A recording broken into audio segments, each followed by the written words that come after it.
మన తండ్రి యొక్క ప్రియ కుమారుడు ద్వితీయ కుమారుడు యేసుక్రీస్తు ప్రభు వారి గురించి ఏం చెప్తారు? యేసుక్రీస్తు ప్రభు వారు అనగానే ఆయన గురించి చెప్పేటువంటి గుణాలు, లక్షణాలు చెప్పారా? ఏం చెప్పారా? యేసుక్రీస్తు ప్రభు వారు అనగానే శాంతిమూర్తి, కరుణ, దయ, ప్రేమ, అంతే కదా లోకానికి తెలిసింది. యేసుక్రీస్తు ప్రభు అనగానే శాంతి, కరుణ, దయ, ప్రేమ, ఈ విషయాలన్నీ సమాజము, లోకము గుర్తించింది. కాబట్టి మరి చాలామంది మనకు తెలిసినటువంటి, ముఖ్యంగా చాలామందికి దగ్గరగా మనసుకు అతుకపోయేటట్టుగా దృశ్యరూపంలో చూపించిన చలనచిత్రాలు కూడా చాలా ఉన్నాయి. దయామయుడు, కరుణామయుడు, ఇంకా ప్రేమామయుడు, సంతోషం, ఇంకా ఓకే, తెలుగులో మన కృష్ణ కూడా ఒకటి తీశారు, శాంతి సందేశం. ఇలా తీసి, అంటే యేసుక్రీస్తు వారి గురించి లోకానికి చెప్పాలి అనుకున్నప్పుడు మీరు చెప్పేటువంటి మాటలు ప్రేమామయుడు, దయామయుడు, కరుణామయుడు, శాంతి, ఇవన్నీ చెప్తూ ఉన్నారు కదా.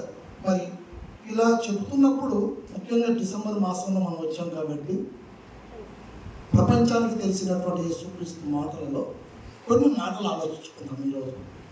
యేసుక్రీస్తు ప్రభు వారు తన శిష్యులను వెంట పెట్టుకొని ఇతర సమీప గ్రామాలకు వెళుతూ ఆయన మాట్లాడిన ఒక మాటని ఈరోజు ప్రారంభ పాఠంగా, అంటే ఈ పాఠానికి ముఖ్యాంశంగా ఆలోచించుకుందాం. లూకా సువార్త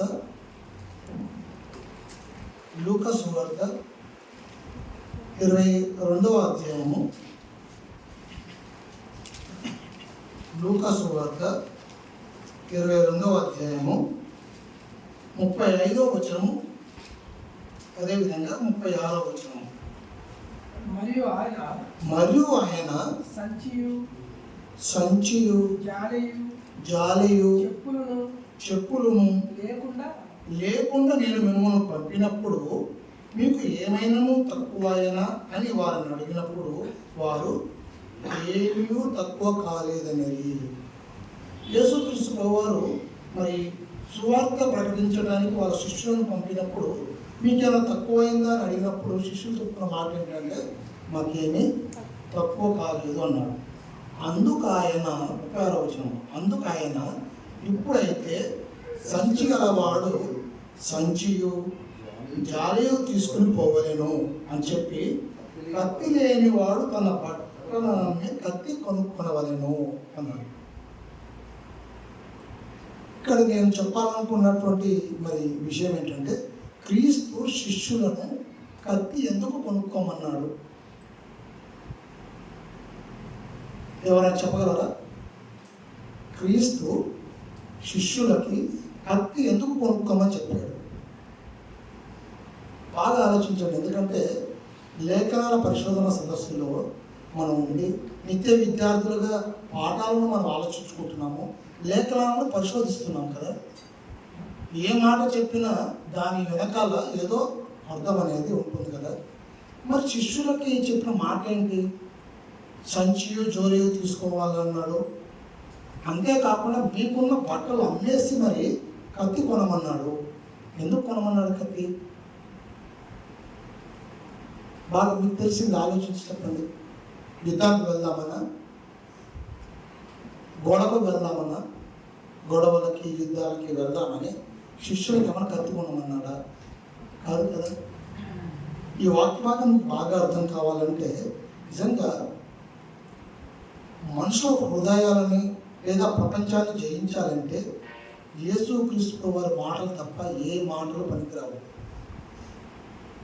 నిజంగా ప్రపంచాన్ని జయించాలన్నా, మనుషుల హృదయాలను మనం గెలవాలన్నా యేసుక్రీస్తు వారి మాటలను మించిన మాట అనేది ఏది ఉండదు. ఒక అద్భుతమైన మాట మనందరికీ తెలిసిన మాట ఏంటో తెలుసా?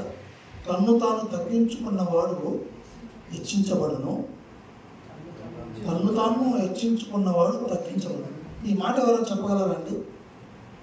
చాలామంది మహానుభావులు, మహనీయులు ఎన్నో మాటలు చెప్పారు కదా. ఇట్లాంటి వండర్ఫుల్ వర్డ్ చెప్పగలిగినటువంటి వన్ అండ్ ఓన్లీ ఒకే ఒక్కడు ఎవరంటే మా నన్నైనటువంటి యేసుక్రీస్తు. ఎవరైతే తను తాను తగ్గించుకుంటాడో వారు హెచ్చించబడతారు.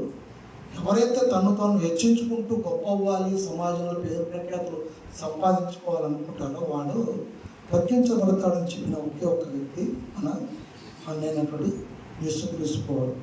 మరి ఇంత గొప్ప మాటలు చెప్పినటువంటి యేసుక్రీస్తు వారు మరి కత్తి ఎందుకు కొనుక్కోమన్నాడు?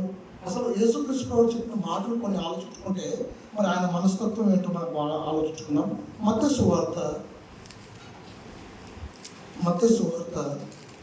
5వ అధ్యాయము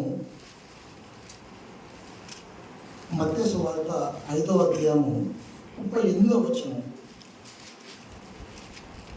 కంటికి కన్ను పంటికి పళ్ళు అని చెప్పబడిన మాట మీరు విన్నారు కదా. నేను మీతో చెప్పినది ఏమనగా, దుష్టుని ఎదిరింపక నేను కుడి చెంప మీద కొట్టువాని వైపు ఎడమ చెంప కూడా తిప్పుకో అన్నాడు.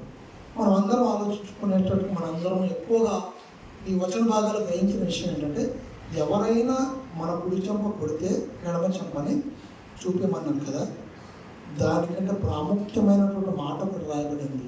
దానికంటే ముందుగా ఏంటో తెలుసా? దుష్టుణ్ణి ఎదురింపక అన్నాడు. అంటే దుష్టుని సైతము మనము ఎదిరించవద్దు అని చెప్పాడు అన్నప్పుడు మరి ఎందుకు శిష్యులకు కత్తి కొనుక్కోమని చెప్పాడు? ఇక్కడ వచ్చిన భాగము దుష్టుని ఎదిరింపక కుడి చెంప కొట్టిన వాడికి ఎడమ చెంప తిప్పుము అని చెప్పిన వ్యక్తి ఆయన వెంబడిస్తున్న శిష్యులకి మీకు ఉన్నటువంటి బట్టలు అమ్మి కత్తిని కొనుక్కోమని ఎందుకు చెప్పాడు?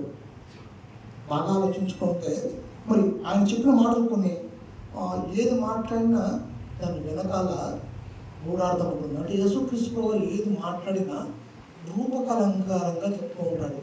మీకు బాగా అర్థం కావడానికి వచ్చిన సందర్భం చెప్తాను. యోహాను సువార్తలో జరిగింది. గ్రీసు దేశస్తులు వస్తారు ఆయన దగ్గరికి. వచ్చి ఆయన చూడాలనుకున్నప్పుడు ఫిలిప్పి దగ్గరకు వచ్చి చెప్పినప్పుడు ఫిలిప్పి మరొక శిష్యుని చెప్పి, ఇట్లా గ్రీకు దేశస్తులు వచ్చారు, యేసుక్రీస్తు అని మన గురువుగారిని చూడాలనుకుంటున్నారు అన్నప్పుడు అక్కడ ఆయన చెప్పిన మాట ఆశ్చర్యం కలగజేస్తుంది. చూడండి, యోహాను సువార్త 12వ అధ్యాయము 20వ వచనం. యోహాను సువార్త 12వ అధ్యాయము 20వ వచనము. ఆ పండుగలో ఆరాధించు వచ్చిన వారిలో కొందరు గ్రీసు దేశస్థులు ఉండేవి. వారు గలిలయలోని బెత్సయిదా వాడైన ఫిలిప్పు వద్దకు వచ్చి, అయ్యా, మేము యేసును చూడగోరుచున్నామని ఆయనతో చెప్పగా, ఆ ఫిలిప్పు వచ్చి ఆంద్రేయతో చెప్పాను. ఆంద్రేయు ఫిలిప్పును వచ్చి యేసుతో చెప్పిరి. గ్రీసు దేశస్తులు వచ్చారంటే యేసుక్రీస్తు చూడాలన్నారు. వీరిద్దరు ఈ విషయం తెలుసుకున్న తర్వాత ఆంద్రేయ అదేవిధంగా ఫిలిప్ ఇద్దరు వచ్చి యేసుక్రీస్తు వారితో చెప్పినప్పుడు యేసుక్రీస్తు వారు చెప్పిన మాట ఏంటంటే, చూడాలనుకున్నప్పుడు ఏం చెప్తారు? వీలు పడుతుందనో, వీలు లేదనో, కుదరదనో ఏదో చెప్తారు కదా. అలా కాకుండా యేసుక్రీస్తు వారు చెప్పిన మాట ఏంటంటే, అందుకు యేసు వారికి ఇట్లాంటి, మనుష్య కుమారుడు మహిమ పొందవలసిన దినం వచ్చినది. గోధుమ గింజ భూమిలో పడి చావకుండిన ఎడల అది ఒంటిగానే ఉండును, అది చచ్చిన ఎడల విస్తారముగా ఫలించును. అంటే ఇక్కడ అద్భుతమైనటువంటి ఆంతర్యం కలిగినట్టు మాట ఏంటంటే, గ్రీసు దేశస్తులు వచ్చారు, చూడాలనుకున్నారు కదా. ఏముంది, మీకులాగానే 2 చేతులు ఉన్నాయి, 2 కాళ్ళు ఉన్నాయి, మీకులాగానే మీరు ఎలాగైతే కళ్ళు ముక్కు ఉన్నాయో అలాగే నాకు కళ్ళు ముక్కులు ఉన్నాయి. ఇప్పుడు కాదు నన్ను చూడవలసింది, గోధుమ గింజ భూమిలో పడి విస్తారం ఎలా ఫలిస్తుందో, నేను మన కన్న తండ్రి దేవాది దేవుని చిత్తాన్ని నెరవేర్చడానికి శిలువపై చనిపోయి సమాధి చేయబడి తిరిగి 3వ దినం లేచిన తర్వాత నా మహిమని చూడండి అని అర్థవంతమైన మాటని రూపకలంకారంగా అక్కడ చెప్పబడిన మాట. అంటే యేసుక్రీస్తు వారు ఏ మాట చెప్పినా దాని వెనకాల ఏదో గూఢార్థం అనేది దాగి ఉంటుంది. అది లేఖన భాగాలు చాలా మనం చదువుకుంటూ వెళ్తూ ఉన్నప్పుడు కొన్ని విషయాలు మనకి అర్థమవుతూ ఉంటాయి. నిజంగా మీకు ఈ వచన భాగం బాగా అర్థం కావడానికి ఫ్లాష్ బ్యాక్ అంటే అంతకుముందు జరిగినటువంటి కొన్ని సంఘటనలు మీకు జ్ఞాపకం చేస్తాను. ఆ కాలంలో బట్టలు కొనుక్కోవడము, బట్టలు కలిగి ఉండడం అనేది చాలా ఖరీదైనటువంటి విషయం. చాలా డబ్బులు కలవాలి మాత్రం బట్టలు వేసుకొని ఉంటారు. ఎందుకు ఈ మాట చెబుతున్నానంటే, మీకు 2వ రాజుల గ్రంథంలో నిజంగా సిరియా రాజైన సైన్యాధిపతి ఎవరు, మన నయమానుకు కుష్ఠరోగం కలుగుతుంది. కుష్ఠరోగం కలిగిన తర్వాత ఆయన బాగుపరచబడతాడు. తర్వాత ఆయనకు బాగుపడిన తర్వాత నయమాను మీకేమైనా కానుకలు ఇవ్వాలన్నప్పుడు వద్దు అని తిరస్కరించిన తర్వాత కొన్ని ఆశలకి కక్కుర్తి పడినటువంటి గెహాజీ ఏం చేస్తాడు, తిరిగి మాకు కొన్ని కానుకలు కావాలి అన్నట్టుగా వస్తుంది.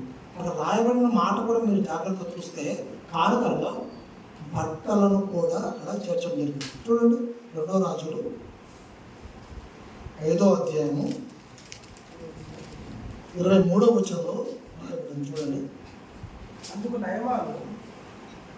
నయమాను నీకు అనుకూలమైతే రెట్టింపు వెండి తీసుకోవాలని ప్రతిమాలి 2 సంచులలో 4 మనువుల వెండి కట్టి 2 దుస్తుల బట్టలను ఇచ్చి అని ప్రత్యేకంగా రాయబడింది. అంటే వెండి అని దాని పక్కనే 2 దుస్తుల బట్టలను కూడా ఎందుకు రాయించాడంటే, బట్టలు అనేవి ఆ రోజుల్లో చాలా ఖరీదైనవి, చాలా విలువైనవి, వాటికి చాలా విలువ ఉన్నది కాబట్టి బట్టలు అనేవి మనము అక్కడ ప్రస్తావించడం జరిగింది. లూకా సువార్తలో కూడా మనకు తెలిసిన విషయం ఏంటంటే, ధనవంతుడి గురించి రాసినప్పుడు ఆయన సన్నపు నార వస్త్రము కలిగి ఊదా రంగు సన్నపు నార బట్టలు వేసుకుని ఆయన ప్రతిదినము బహుగా సుఖించుతుండేను అని రాయబడింది. ఈ వచన భాగాలన్నీ ఎందుకు చెప్తున్నానంటే, బట్టలు అనేవి ఎవరు వేసుకోవడానికి అంత అనుకూలమైన పరిస్థితులు కావాలి. ఎందుకంటే డబ్బులు ఉన్నవారు మాత్రమే బట్టలు వేసుకునేవారు.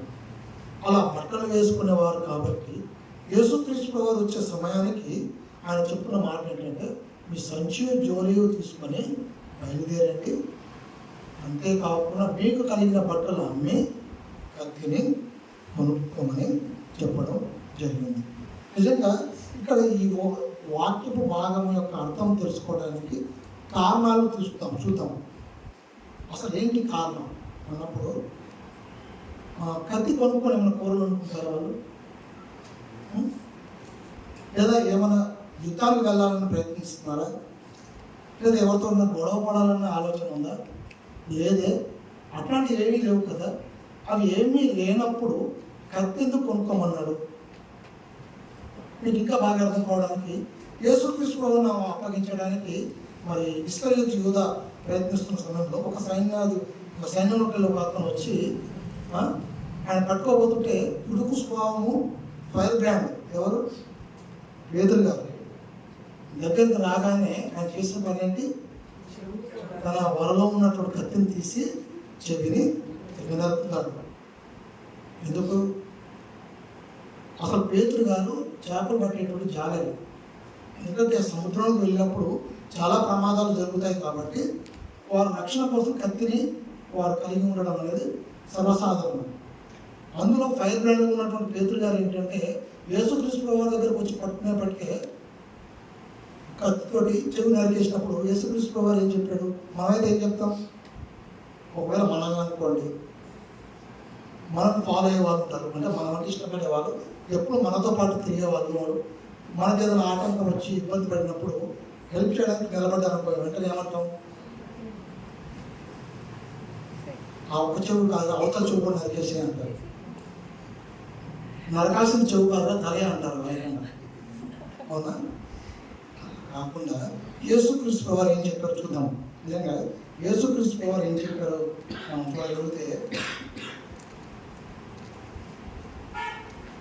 ఎక్కడ రాయబడింది ఆ మాట?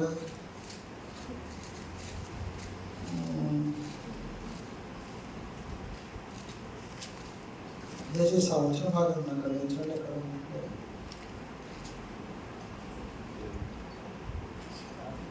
మత్తయి సువార్త 26వ అధ్యాయము 50 నుండి 54 వచనాల్లో ఉంటుంది. మత్తయి సువార్త 26వ అధ్యాయము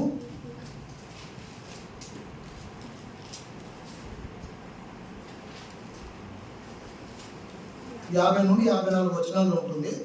నేను 51 వచనం చదివి వినిపిస్తాను. ఇదిగో యేసుతో కూడిన వారిలో ఒకడు చెయ్యి చాచి కత్తి చూచి ప్రధాన యాజకుని దాసును కొట్టి వాని చెవి తెగ నరికెను. దానికి యేసుక్రీస్తు వారు ఏం చెప్తారంటే, ఈ కత్తి వరలో తిరిగి పెట్టుము, కత్తి పట్టుకుని వారందరూ కత్తి చేతనే నశించుదురు అన్నాడు. అంటే ఇది జరిగిన సందర్భాన్ని ఎందుకు మీకు జ్ఞాపకం చేస్తున్నానంటే, పేతురునే వారించి కత్తి జాగ్రత్తగా లోపల పెట్టేసుకో, ఒకవేళ నువ్వు కత్తి పట్టుకుంటే కత్తితోటే నశించిపోతావు అని చెప్పినటువంటి యేసుక్రీస్తు ప్రభువారు మరి శిష్యులని తనకు వారికి ఉన్నటువంటి బట్టలు అమ్మి ఎందుకు కత్తి కొనుక్కోమన్నాడు అన్నప్పుడు జాగ్రత్తగా ఈ వచన భాగాన్ని చూస్తే, కత్తి అంటే అందరూ తెలిసిన వచనం. హెబ్రీయులకు రాసిన పత్రిక 4వ అధ్యాయము 12వ వచనం. హెబ్రీయులకు రాసిన పత్రిక 4వ అధ్యాయము 12వ వచనము. ఎందుకనగా దేవుని వాక్యము సజీవమైన బలము కలదై ముందంచులు గల ఎటువంటి ఖడ్గము కంటేను వాడిగా ఉండి ప్రాణాత్మలను కీళ్లను మూలుగను విభజించున్నంత మటుకు దూరుచు హృదయం యొక్క తలంపులను ఆలోచనను శోధించుచున్నది అన్నాడు. అంటే యేసుక్రీస్తు వారు ఏ మాట చెప్పినా ఆ మాటలో ఉన్నటువంటి అర్థం ఏంటంటే, మీకున్నటువంటి బట్టలన్నీ అమ్మేసి కత్తి కొనుక్కోమన్నాడు కదా, జీవం కలిగినటువంటి మాటలని జాగ్రత్తగా మీరు నేర్చుకుని వాటిని హృదయాలలో భద్రపరచుకుంటే మీరు ఆ మాటల వల్ల మీకు కలిగేటువంటి లాభం ఏంటంటే, అది ప్రాణాత్మలను కీళ్లను మూలుగను విభజించున్నంత లోతుకి అది దూరుతూ ఉంటుంది. అంతేకాదు హృదయ ఆలోచనలో సైతం అది శోధిస్తుంది అన్నాడు. ఈ మాటలు జ్ఞానేయుడు సొలొమోను గారు కూడా ముందే చెప్పడం జరిగింది. జ్ఞానేయుడు సొలొమోను గారు చెప్పిన మాట చూస్తే సామెతల గ్రంథము 4వ అధ్యాయము 7వ వచనం. సామెతల గ్రంథము 4వ అధ్యాయం 7వ వచనం. జ్ఞానం సంపాదించుకుంటే జ్ఞానమునకు ముఖ్యాంశము. నీ సంపాద అంతయో ఇచ్చి బుద్ధి సంపాదించుకోము అన్నాడు. అంటే నీ సంపాదన అంతా ఇచ్చి బుద్ధి సంపాదించుకోమన్నాడు. యేసుక్రీస్తు వారు చెప్పే సమయానికి సంపాదన అంతా అంటే బట్టలు కొనుక్కోవాలంటే చాలా ఖర్చుతో కూడినటువంటి వ్యవహారం. అంత డబ్బులు పెట్టి బట్టలు కొనుక్కోవడం అనేది అందరి వల్ల కాదు. మీకు ఒకవేళ సంచి జాలయం ఉంటే అవి తీసుకొని దాంతోపాటు మీరు వెళ్ళేటప్పుడు మీకున్న బట్టలు సైతం ఇచ్చివేసి వాక్యం అనే ఖడ్గాన్ని కత్తిని మీరు సంపాదించుకుంటున్నాను. ఇక రాబోయే మాట, మీ సంపాదన అంతే ఇచ్చి బుద్ధి సంపాదించుకున్నట్టే. బుద్ధి అంటే ఎమ్మటే కలిసి 2-3కి వెళ్ళిపోవాలి. ఏంటిది? బుద్ధి జ్ఞానం సర్వ సంపదలు క్రీస్తునందు గుప్తములై ఉన్నవి. అంటే యేసుక్రీస్తు వారు చెప్పిన మాటలోని అర్థం ఏంటంటే, మీకు కలిగినదంతా ఇచ్చి మీరు జీవం ఉన్నటువంటి మాటలని మీరు సంపాదించుకోవాలి అని చెబుతూ, వాటి వలన దేవుడి చిత్తాన్ని దేవుని కోరికని మీరు నెరవేర్చే వారిగా ఉంటారనేది మొదటి కారణం. అంతేకాకుండా ఆత్మీయ పాఠంగా మరి మనకి ఇంత లోతైన విషయం చెప్పాడు కదా, దాంతోపాటు లేఖను నెరవేర్చబడడం కోసం కూడా ఈ మాట చెప్పబడింది. లేఖను నెరవేర్చబడడం కోసం ఈ మాట చెప్పబడింది. ఎలా అంటారా?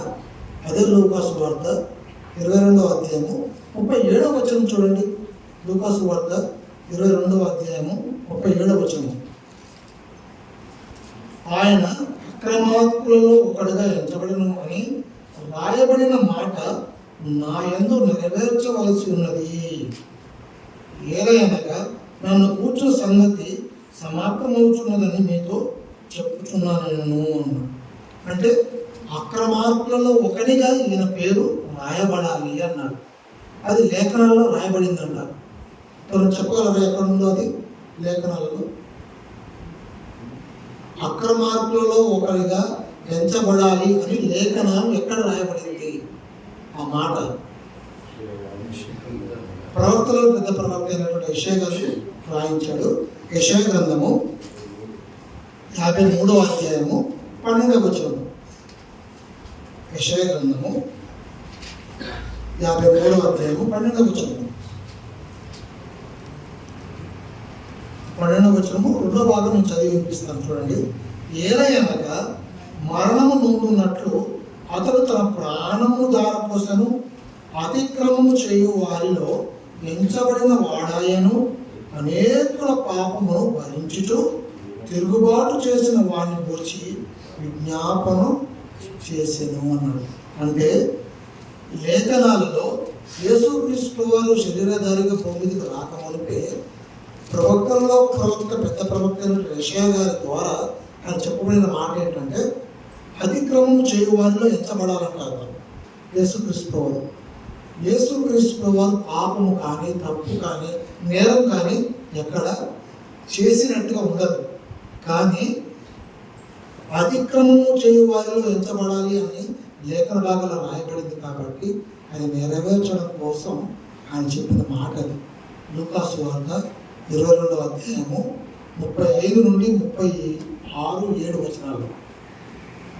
ఎలా నెరవేర్చబడుతుంది అన్నప్పుడు నిజంగా ఈ వచన భాగం జాగ్రత్తగా ఆలోచించుకోగలిగితే జరిగిన సందర్భంలో పేతురు గారి దగ్గర ఒక కత్తి ఉన్నట్టు మనకి అర్థమవుతుంది కదా. మరి ఒకవేళ కత్తి ఉన్నదో లేదో ఎవిడెన్స్ కావాలి కదండి. ఎవిడెన్స్ ఏదైనా సరే సాక్ష్యం ఉంటేనే నేరము నిరూపణ అవుతుంది. రోమ ప్రవక్త సైనికులు వచ్చి వారు పట్టుకున్న సమయానికి వారి దగ్గర ఆయుధాలు ఉండాలి, వారి దగ్గర కత్తి అనేది ఉండాలి. అలా ఉండాలంటే ఒకవేళ ఉన్నవో లేవో అన్నట్టుగా తన శిష్యులు యేసుక్రీస్తు చెప్పిన మాట లూకాసు వార్త 22వ అధ్యాయము 37వ వచనంలో. అదే కంటిన్యూషన్లో చదివితే లూకాసు వార్త 22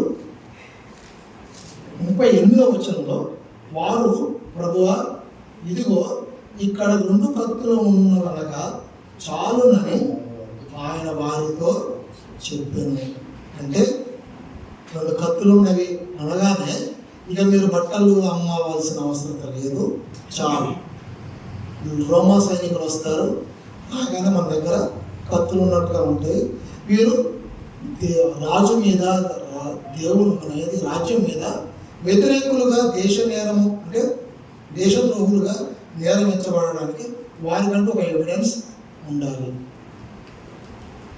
దానికోసం యేసుక్రీస్తు వారు అక్కడ చెప్పినటువంటి మాట ఏంటంటే మీకు కలిగినటువంటి జోళ్ళను సంచులను తీసుకొని బయలుదేరండి, దాంతోపాటు బట్టలు అమ్మి కత్తి కొనుక్కోమన్నాడు. కానీ ఆయన ఎవరి మీద యుద్ధం చేయాలనో లేదా గొడవకు వెళ్ళాలనో ఆ మాట దానికి సంబంధించింది కాదు. లేఖనాలు నెరవేర్చడం కోసం ఆయన ఈ మాట చెప్పడం జరిగింది. రెండోదిగా ఆత్మీయ పాఠం మనం నేర్పాలన్న ఉద్దేశంతో ఆయన చెప్పిన మాట ఏంటంటే వాక్యాన్ని నేర్చుకోవాలి, వాక్యాన్ని సంపాదన అంతా ఇచ్చి మన దగ్గర పెట్టుకోవాలి. ఆ వాక్యము ప్రాణాత్మను కీళ్లను మూలను విభజించి హృదయ ఆలోచనలు సైతం అది శోధించి ప్రతి ఒక్కరిని దేవుని తట్టు తిప్పేటట్టుగా చేస్తుంది. కాబట్టి దేనికి మనము ఎక్కువ ఇంపార్టెన్స్ ఇవ్వద్దు అంటారు.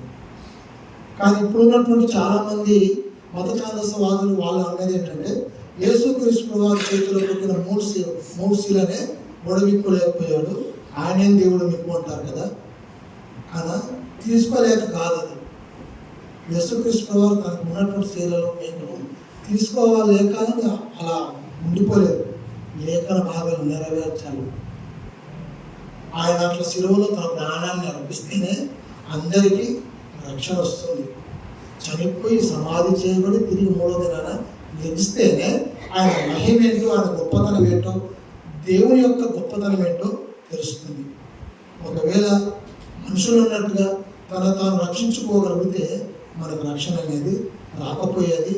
ఈ రోజుకి కూడా మన కళ్ళ తండ్రి మనము తెలుసుకోకుండా ఇంతకుముందు మనం చెప్పాం కదా, మన విజయ్ చెప్పినట్టుగా దేవుని తెలుసుకునే జీవిగానే భూమి మీద మిగిలిపోయేవాళ్ళం. మనకు అవకాశం ఇచ్చాడు యేసుక్రీస్తు. ప్రతి లేఖనాన్ని నెరవేర్చిన తర్వాతనే దాన్ని కొట్టివేయడం జరిగింది. అలాగే అపరాధులలో కూడా ఆయన నేరస్తులు ఎంచబడడం కోసం ఆ మాట అక్కడ పలకడం జరిగింది. అందుకే మరొకసారి చూడండి, ఆ మాట చదువుదాం. లూకాసు వార్త 22వ అధ్యాయము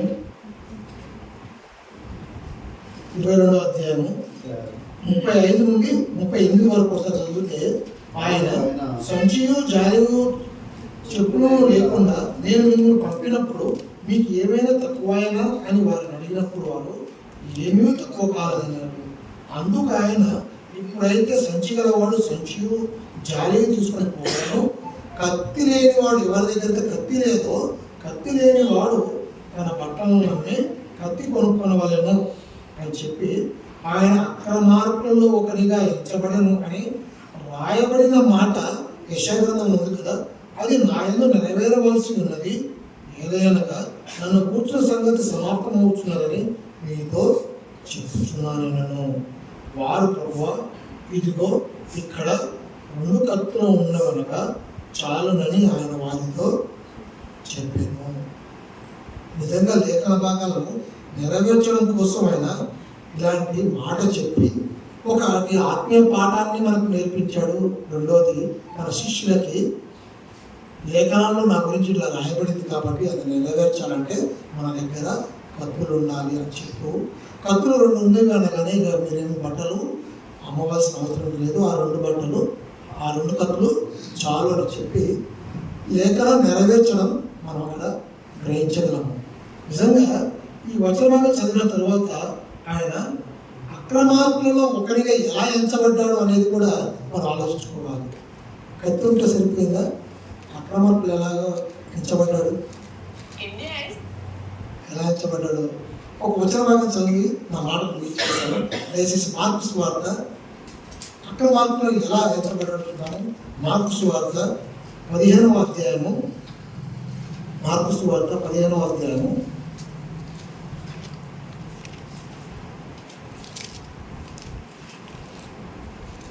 26వ వచనం నుండి 29వ వచనం. మార్కు సువార్త 15వ అధ్యాయం 26 నుండి 29 వచనాలు, అంటే 27 నుండి 29 కలిసి ఉంటుంది. మరియు యూదుల రాజైన యేసు అని ఆయన మీద మోపబడిన నేరము రాసి పైగా నుంచి అసలు పైన అలా రాశారు. మరియు కుడివైపున ఒకరిని ఎడమవైపున ఒకరిని 2 బందిపోటు దొంగలను ఆయనతో కూడా శిలువ వేసిరి. ఓకే, పెద్ద అర్థం ఇక్కడ ఏంటంటే, కుడివైపున ఒక బందిపోటు దొంగని, ఎడమ వైపున ఒక బందిపోటు దొంగని శిలువ వేశారంటే, బందిపోటు దొంగల దగ్గర ఏముంటుందండి? ఏముంటాయి బందిపోటు దొంగల దగ్గర? ఆయుధాలు ఉంటాయా? ఉండవా? ఒకవేళ అపరిచితులు ఎవరో మన ముఖం తెల్లని వాళ్ళు వెళ్తున్నప్పుడు వాళ్ళ దగ్గరికి వెళ్ళి డబ్బులు అంటిస్తారా? ఎప్పుడు ఇస్తారు? వాళ్ళని భయపెట్టాలి, బెదిరించాలి. అంటే కత్తో తుపాకో ఏదో ఒకటి చూపిస్తేనే భయపడతారు. బంతిపోటు దొంగలని 2 అటొకల్ని ఇటొకల్ని సిలువ వేసి మధ్యలో యేసు తీసుకోవాలని ఉంచారంటే, అక్రమార్కులలో ఒకరిగా ఆయనని ఎంచబడినట్టుగా అర్థమవుతుంది. సిలువ వేసి ఆయన దగ్గర వనని ఒక అంకె వేసి ఫుట్ నోట్లో దాని యొక్క అర్థము వివరించడం జరిగింది. చూడండి, సిలువ వేసి అనేది 29వ వచనం పైన ఒకటి కనబడినట్టుగా ఉంటుంది. ఒకటి ఫుట్ నోట్ ఏముందో చూడు విజయ్. ఆయన అక్రమార్కులలో ఒకటిగా ఎంచబడినను చెప్పు లేఖనము నెరవేరినది అని ఉంది. అంటే అక్రమార్కులలో ఒకటిగా ఎలా నెరవేరింది అంటే, ఇక్కడ బందిపోటు దొంగలు 2 ఉన్నారు కదా, కుడివైపున ఎడమ వైపున వారి నుంచి మధ్యలో యేసుక్రీస్తు వారు శిలువ వేశారు కాబట్టి ఫుట్నోట్ కింద ఏమనేదంటే, అక్రమార్కులలో ఒకరిగా ఆయన ఎంచబడ్డాడు, లేఖనము నెరవేర్చబడినది అన్నాడు. అందుకే ఈ అంశం నిజంగా ఎందుకు ఈ అంశాన్ని మీ మధ్య తీసుకొని వచ్చానంటే, బైబిల్ అసంబద్ధాలు అనేవి చాలామంది బురదజాలని చాలా ప్రయత్నం చేస్తున్నారు కదా. కొంతమంది పిచ్చోళ్ళు ఈ చదివిన తర్వాత అర్థం కాక ఇలా కూడా అంటారు, యేసుక్రీస్తు వారి కత్తి కొనమన్నాడండి, కత్తి ఎందుకు కొనమన్నాడు చెప్పండి. అసలు కత్తి కొనమన్నా అంత అవసరమే వచ్చింది? అందులో ఉన్న బట్టలు అమ్మేసి మరి కత్తి కొనమన్నారంట. ఏంటి చెప్పండి అన్నప్పుడు సమాధానం చెప్పే స్థితిలో మన జైశాలి బైబిల్ రీసెర్చ్ సెంటర్ నల్గొండలో ఉన్నటువంటి ప్రతి విద్యార్థి సిద్ధంగా ఉండాలన్న ఉద్దేశంతో ఈ లేఖన భాగాన్ని వివరించి మీ అందరి ముందుకు తీసుకుని రావడం జరిగింది. దయచేసి అందరూ తల వచ్చి కళ్ళు మూసుకొని ప్రార్థన చేసుకున్నాం. ప్రేమ నమ్మకం కలిగిన మా తండ్రి, మహాగండ మహామీట, నిజంగా ఇప్పటి వరకు సమాజం, ప్రపంచం యావత్తు ఆలోచించినట్టుగా మేము మీ లేఖన భాగాలు ఆలోచించుకుంటూ శాంతి సందేశంగా, ప్రేమ సందేశంగా, మరి ముఖ్యంగా మీరు చూపిన కరుణని, మరి జాలిని ప్రపంచానికి మేము చాటి చెప్పినప్పటికీ నిజంగా మీరు చెప్పినటువంటి అద్భుతమైన మాటలలోని మాధుర్యాన్ని మేము అనుదినము ఆస్వాదిస్తూ మీ మాటల ప్రకారంగా మేము మా జీవితాన్ని సరి చేసుకుంటూ ముందుకు కొనసాగుతున్న విధానంలో మరి ఈ రాత్రికాలం మరి లేఖన భాగాల ద్వారా మీరు చెప్పినటువంటి మాటల యొక్క అర్థాన్ని మేము ఆలోచించడానికి కృప చూపిన విధానాన్ని బట్టి వందనాలు. నిజంగా లేఖనాలలో రాయబడిన మాటని నెరవేర్చడం కోసమే మీరు శిష్యులకు ఆ రోజు ఆ మాట చెప్పి ఆ ఆత్మీయ పాఠాన్ని కూడా మాకు నేర్పించిన విధానాన్ని బట్టి వందనాలు. నిజంగా వాక్యం మా హృదయాలలో ఉంటే ఆ వాక్యపు సంబంధమైన మాటలతోటి ఎదుటి వ్యక్తిని మార్చగలమని, మరి ముఖ్యంగా మీరున్నటువంటి లోకానికి అందరినీ తీసుకొని రావడానికి, మమ్మల్ని ఒక సాధనాలుగా వాడుకోవడానికి ఉపయోగకరంగా మీరు రాసిన మాటలను ఆలోచించుకుంటూ ముందుకు కొనసాగుతున్న తరుణంలో విన్న మాటలు మా హృదయాల్లో భద్రపరుచుకొని మా కుటుంబంలో ఉన్నటువంటి ప్రతి ఒక్కరికి ఆ మాటలను వివరించి చెప్పేటువంటి అవకాశాన్ని, అదృష్టాన్ని ప్రతి ఒక్కరికి దయచేయండి. మరి ముఖ్యంగా మా బంధువులకి, స్నేహితులకు కూడా ప్రేమ కలిగి జాగ్రత్తగా మీ మాటలు అందించేటువంటి అదృష్టం ప్రతి ఒక్కరికి దయచేయమని ఈ చిన్ని ప్రార్థన యేసుక్రీస్తు నామములో అడిగి వేడుకుంటున్నాం తండ్రి. ఆమేన్. అందరికీ వందనాలండి.